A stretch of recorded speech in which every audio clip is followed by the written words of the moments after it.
Ordinary, obvious logic tells us every single one of your relationships begins with you.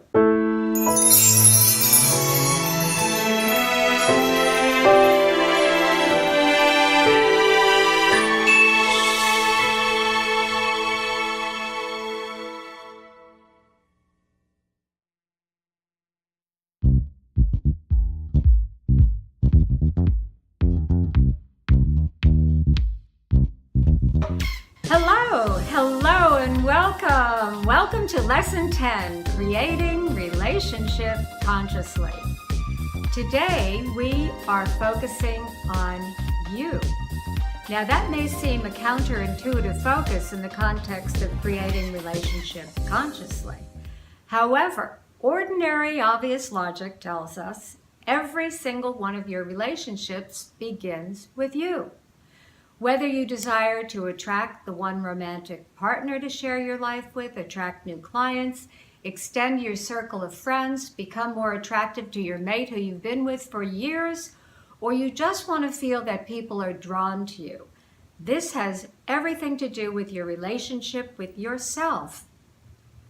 Remember in the classic coming-of-age movie, The Karate Kid, in the famous wax on, wax off, when martial arts master Mr. Miyagi had his student Daniel waxing the car instead of practicing karate moves on the mat, much to Daniel's chagrin, until later when he transferred that practice into karate in real time and he saw the value of it.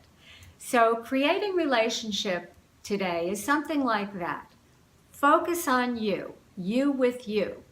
And you will see in the holographic nature of the quantum reality that you will consciously be creating relationship powerfully with all the people you're related to.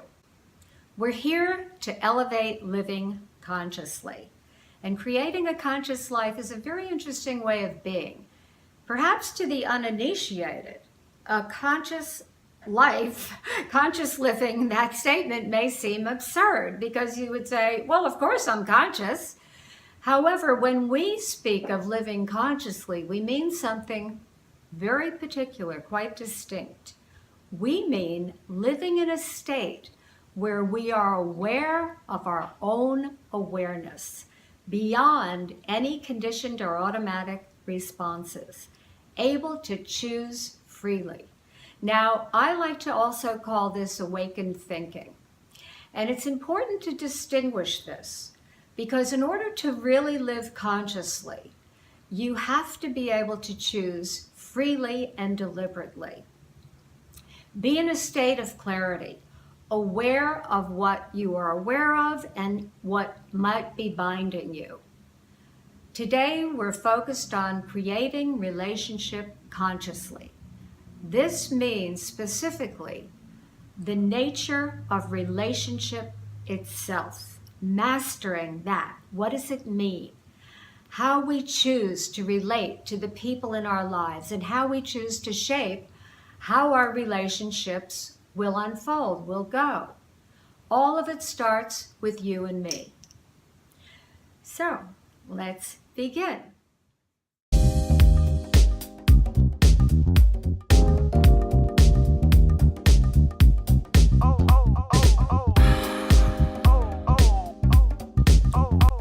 Consciously awake and aware are you with your relationship with yourself?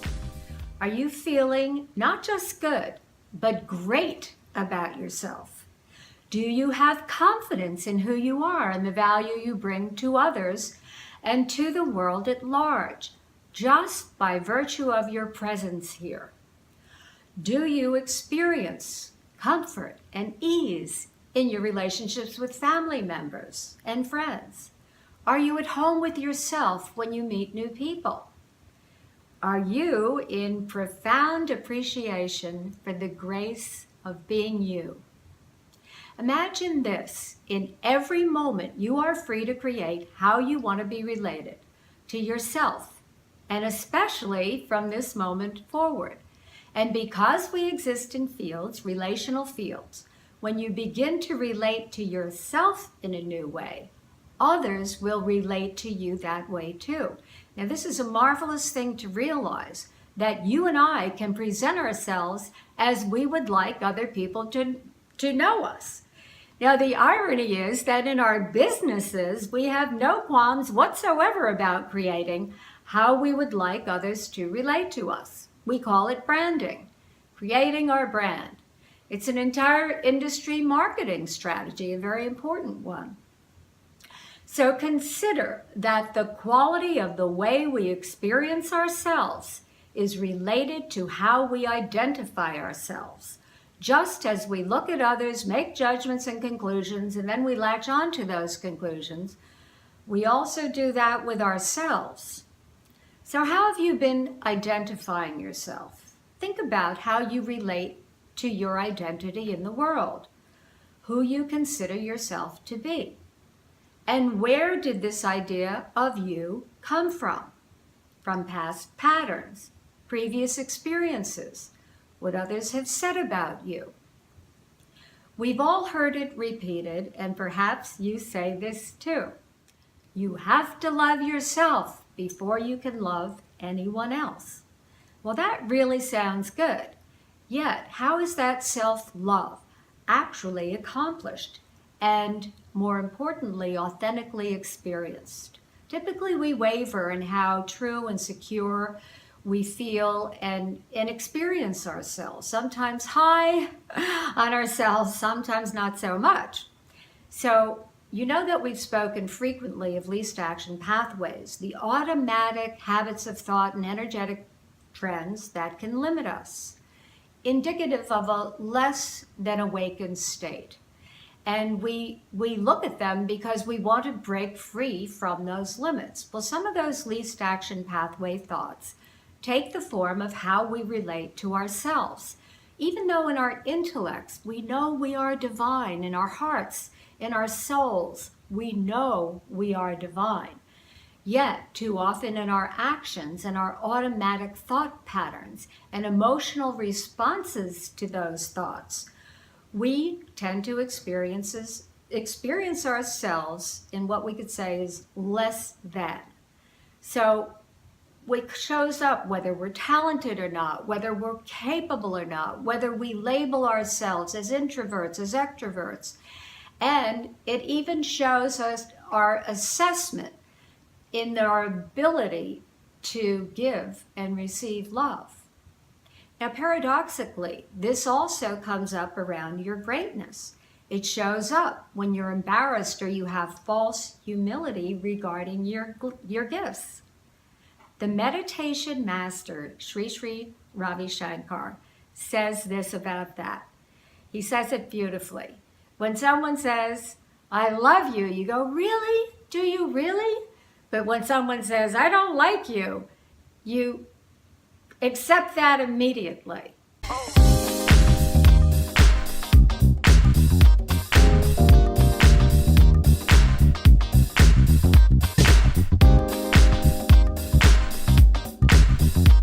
So imagine if you're successful, if you're intelligent, if you have extraordinary talent, if you're exceptionally strong or generous,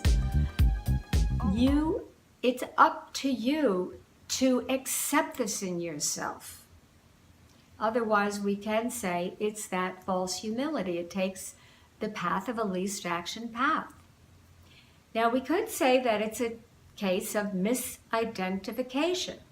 When the less than experience arises, you might be identifying with what fills your mind rather than identifying with the watcher of your mind. In Buddhism, there's a beautiful expression, diamond prajna, diamond wisdom. It means wisdom that's indestructible like a diamond. It's beautiful, isn't it? When you connect to your diamond prajna, you identify with yourself as divinity. Now, as an aspect of the divine, we also have the characteristic features of the divine. That means we can create. We can create from infinite possibility that we know our universe to be. And we have free will over the way that we experience ourselves. And how does that happen? All it takes is a simple shift in POV. POV is a film term meaning point of view. The camera shifts the POV and a completely different story unfolds.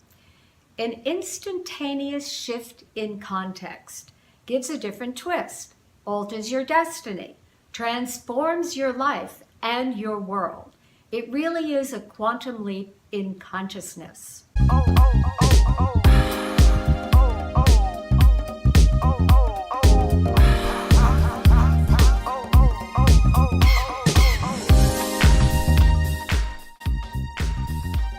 Now, we have the power to do this consciously. You can change your story, alter your destiny, experience this in any moment just by shifting the POV of yourself. Now, I want to give you a real example of this so you can see how it works. As I relate my story, think about your own story. My story. I grew up in the experience of being shy. I was afraid to speak up in school unless I was 1,000% sure of the answer. Fast forward to my business life, where I've had to step up and be a leader in many ways, as a manager, a program leader, a radio and TV guest, as the CEO of our company. So how does a shy little girl deal with that? First, I had to tune into my own resonance. What was I feeling? What was I resonating? Well, in the beginning, I would experience anxiety every time I knew I had to lead a presentation to a group. Then I had to look and discern, what habitual way was I identifying with myself as a shy girl? Now look at how this works. I am shy was my unaware intent, the least action pathway, the way I identified myself. So of course, universal intelligence will deliver perfectly on that. What experience would a shy girl have when confronted with leading a presentation to a group? Of course, anxiety for starters. Then I realized, wait a minute, why am I staying stuck in this least action pathway? Thinking of like that I have to have anxiety or think of myself as shy. Well, in fact, I love to lead. And that was circumstantially correct. So I decided to switch. But even if it wasn't circumstantially the case, it is a context that I knew I could live from. So I chose to relate to myself, create the context that I'm a brilliant leader who loves to lead. This is only possible when you realize something fundamental about the quantum worldview that we've talked about. There's no absolute way that any reality is. There's no fixed way that he is, she is, the government is, you are. That's good news, right? So many labels are thrust upon us as we go through life. There are even business assessments that are designed for this, in case you couldn't figure out on your own who you are. Now, I'm sure these assessments are great clues and useful, just as there are other types of metaphysical systems that are also very useful in presencing our tendencies, our proclivities, as well as our gifts, talents, and passions, so that they can come into our awareness in full view. And we love assessments, right? We want to know, who are we? Tell me, who am I? We want to find out. And that's great. And these assessments, again, they're valuable and they're fun to play with. Consider, though, it's even more enlightening and exhilarating to realize you and I always have a choice as to how we want to be related to ourselves.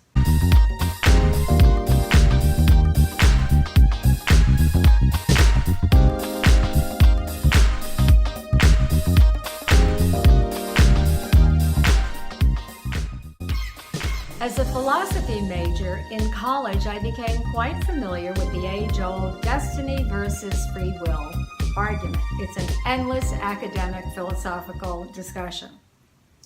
Are we puppets of a determined destiny, or are we agents of free will?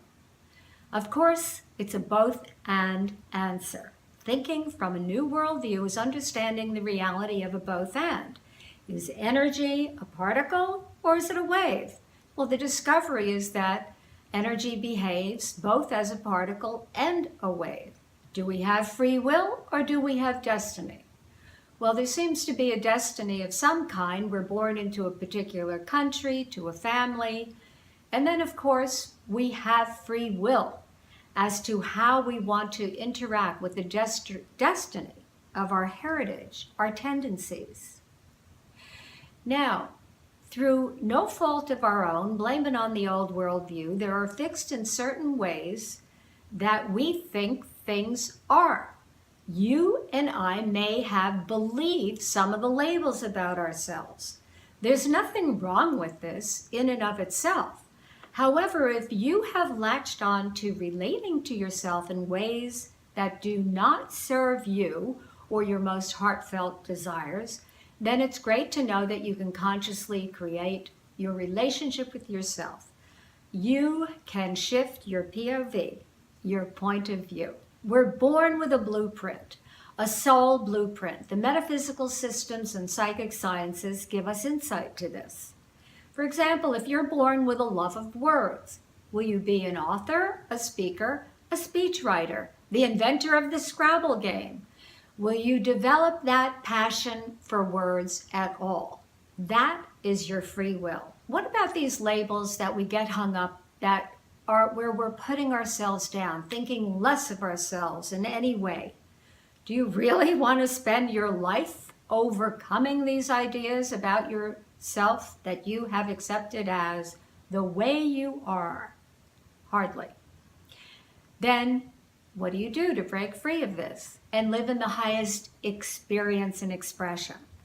We can shift how we want to relate to ourselves, and what happens is when we do that, it transforms how others relate to us. So let's do it.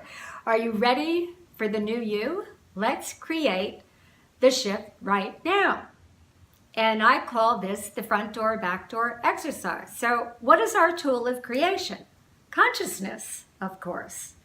Consciousness, when directed deliberately, has great power.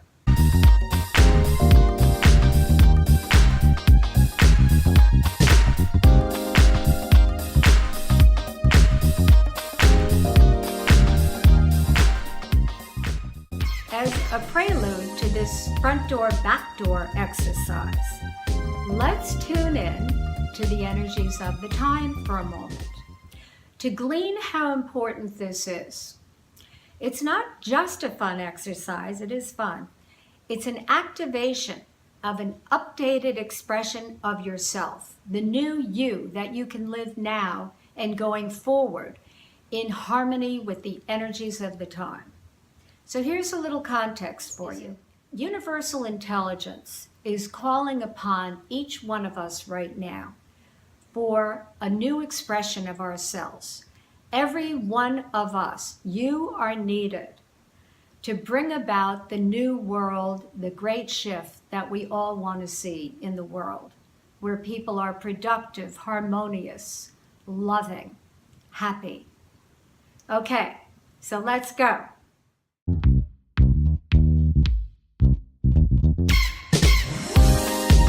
So how do we make that leap? We'll make it very simple. Imagine you're standing in the house, and your house has a front door and a back door, and you're standing in the middle. Now, whatever way you've been relating to yourself up until this very moment in time, that's no longer serving you, or how you want others to relate to you going forward. Imagine that. Now, open the back door and imagine a huge wind blowing through. Look over your shoulder at the back door while you're facing the front door and let that outdated rendition of yourself blow right out that door. Let it merge back into the formless fabric of reality, undistinguished from this point on, the old you. Now close that back door. Note, this is accomplished as an act of consciousness. It's playing out multidimensionally, mentally, energetically, spiritually, soulfully. Now let's contemplate.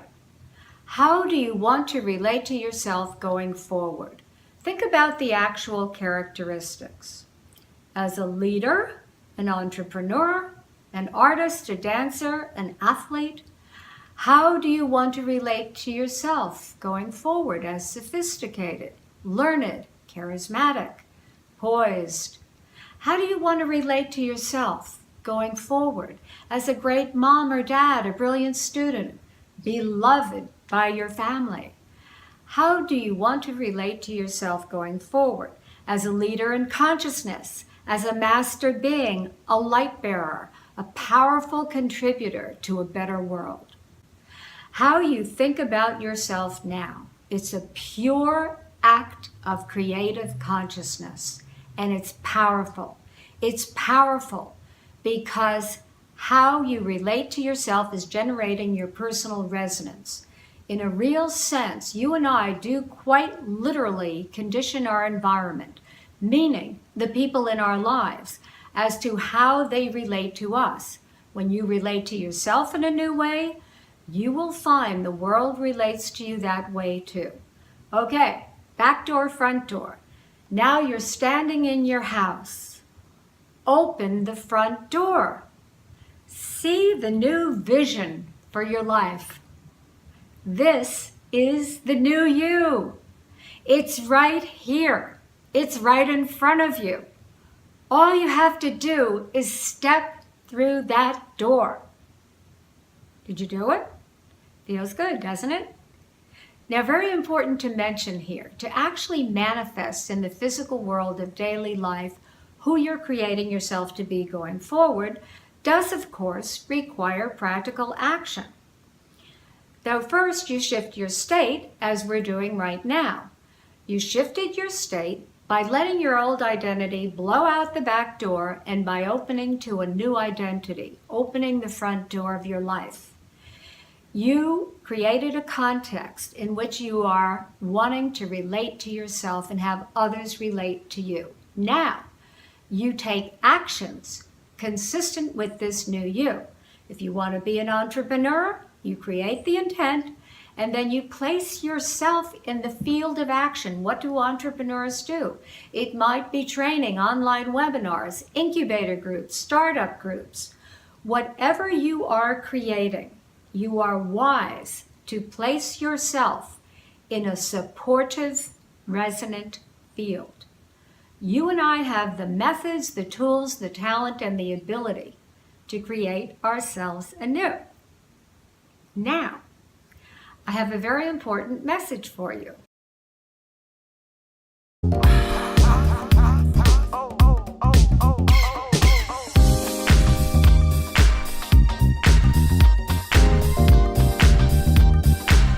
You are amazing! Yes, you are. Is that the truth? Well, it could be.